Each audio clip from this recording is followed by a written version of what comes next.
Well, hello, guys, and thank you for joining me on another episode of A Sister's Trust. So, how's everybody been doing? Well, you know what, overall, with the help of God, I am doing okay. It's a lot of stuff been going on in 3 months, but you know what? I'm claiming victory anyway.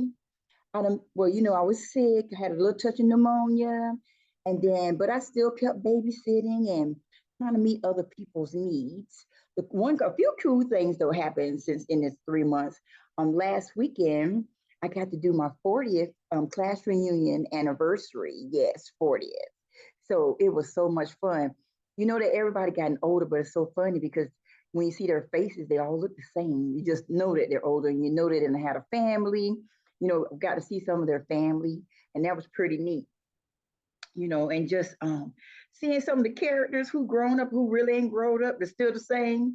And it was just pretty. I took a lot of pictures, and I'm making some surprise for them. Because a lot of things happened in my life that I had to take care of other stuff. And I almost was not able to go. We did a cruise the first night, and then we did a dance party, get together. We kind of did like a little memory of the classmates that had, fallen or passed away.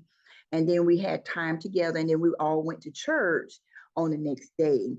And then we went to dinner. And, I was well taken care of because I was going almost not able to meet that because I had to decide what was a need and what was a want. That was something I wanted to do, but financially, I had to meet some other people's needs, and I really wasn't going to be able to go. And my class, they kicked in and they made sure that I got, taken care of. Even on the last day with going to the luncheon on Sunday, I wanted to be there, but in my mind, I had already knew that I wasn't going. Plus, the deadline for that was on that Tuesday before. So I knew I wasn't able to meet none of those obligations, but I was so grateful just to be able to hang out with the time that I did get to hang out. But you know what? It still worked out. It was wonderful just seeing how, um, sometimes you give a lot, but you don't really think about when you give. But just to see that others was able to give something for me, was amazing. Um, I guess it does pays off when you take care of other people take care of you, right? It goes around. So that made it really wonderful. So I want to do something special for them because I really appreciate it. I'm waiting on some things to happen before the end of the year. And I'm only told one person, but and guess you guys y'all know too. But anyway, I want to do something special. I hadn't decided which direction I want to go, but it'd be special. Because I get back on my feet and get the other people taken care of. It's going to be all good, you know. And it made me think about it's the little things in life that matters. Isn't that cute? That was something that was supposed to be hanging up in my bathroom, but it wasn't successful. But anyway, I didn't get on here to talk about that. I got on here to talk about my upcoming book that I've been telling you guys I was going to work on. I didn't really receive that I've received. Am I tongue tied? I didn't really see that I received any titles or ideas from you guys. So anyway, and it's supposed to be encouragement, right?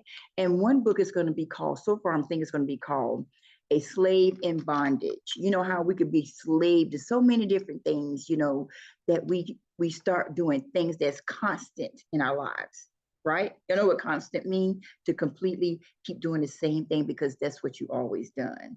You constantly do it, but you become a slave to different things, right? You become a slave when you think that you've always feeling like you're entitled. How are you entitled? You maybe you are, but not in this book. And so we're gonna talk about ungratefulness. But even though I got these little titles, I don't want you guys to feel like it's a downer book because it's going to be talking about real things, but it's going to show us how to pick those things back up and chunk it out of our life, right? One of them is going to be called Don't Let Your Past Kill Your Future. It's so easy to do to let your past kill your future when you live in a constant, again, I just thought about that just now, fear.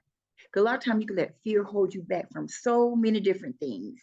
You know, to advancing, to having victories, things that should be really exciting and going on in your life, you get in this little box and you don't let yourself get out.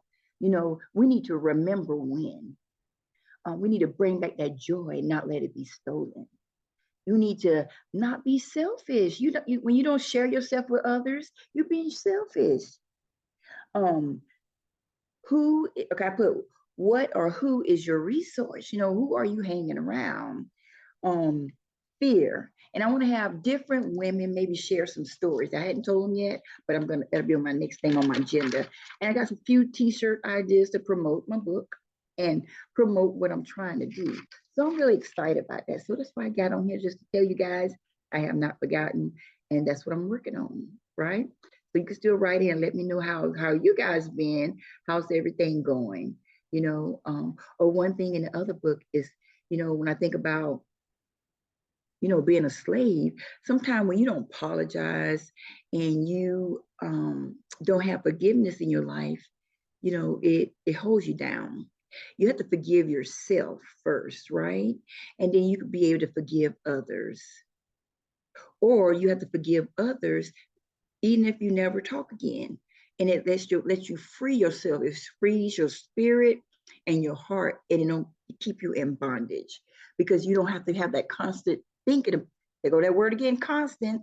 You don't be constantly thinking about the other person. They might not even be thinking about you. And so one of the titles in there is She versus She. And sometimes we have to figure out how to focus. If we focus on you, which is you, focus on you, and then sometimes you don't have time to focus on others, right? You change the things that's in front of you, and then it'll get all better. I'm bad at I'm not used to a lot of conflict. So I guess in my life, I've always been like a conflict avoidant person. I don't get in every battle. Mostly I don't get in really no battles, to tell you the truth. But ever since Christmas, a few trying people with their views of how they're thinking, or they just into stuff. How people sometimes they just throw stuff on you, and so I'm not a person that I take things deeply, and I'd have to learn how to brush that stuff off. I'm not a good brusher offer, but I don't want to close and get rid of people just that quick. So, and then I see people that got problems. So sometimes I try to get in there and give a little bit of advice. But you know what? I came to a conclusion about a day ago. I kind of share some things with people, different people, about what I seen and why there was some chaos between some people. And then I learned new stuff from both sides. I don't want really, tell the truth, I don't want no new information. Remember, I'm the conflict avoider, and I want to know no new stuff that's going to be sitting on my heart. So the things I learned from each side, it kind of weighed on my heart, you know. But you still feel like it's fixable. It's still fixable. But you know what I got out of it? Those people have to fix it themselves. I cannot take all that on. And so it taught me sometimes you have to just sit back and be silent. And I think that was the best thing for me for right now, is to be silent. I'm sure if it's worth, or if it's something that's going to come up again, I'll have another opportunity. But in the meantime, I'm not trying to take all that on. Sometimes we have to pick our battles and know when to say, you know what, they all grown. I just hate to categorize things. And I don't, when I start to thinking too deep, I start thinking like, well, in the world, there are crazy people. And in the world, there are people that hate their families.